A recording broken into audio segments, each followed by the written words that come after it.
ازيكم؟ النهاردة هنتكلم عن افضل 10 انواع كلاب صغيرة الحجم المبتدئين. رقم 1، كلب الباج الصيني. مميزاته: كويس جدا مع الاطفال والحيوانات التانية، ويعتبر كلب اسرة ممتاز. عيوبه: مجهوده قليل وغير نشيط. رقم 2، كلب البوستن تيرير الامريكي.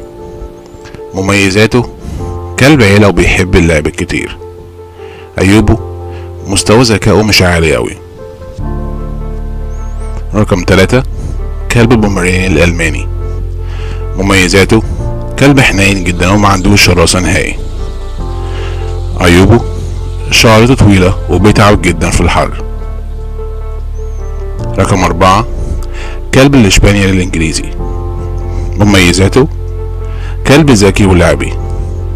عيوبه: شعرته طويلة وطاقته عالية جدا. رقم 5، كلب البلدوج الفرنساوي. مميزاته: كلب شخصيته مرحة ومضحكة واجتماعي جدا.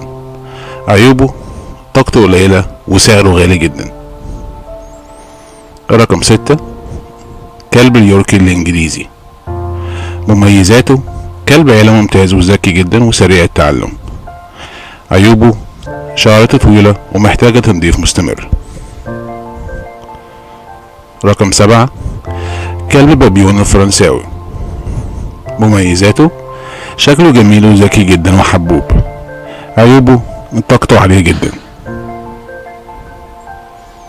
رقم 8، كلب الشواوا المكسيكي.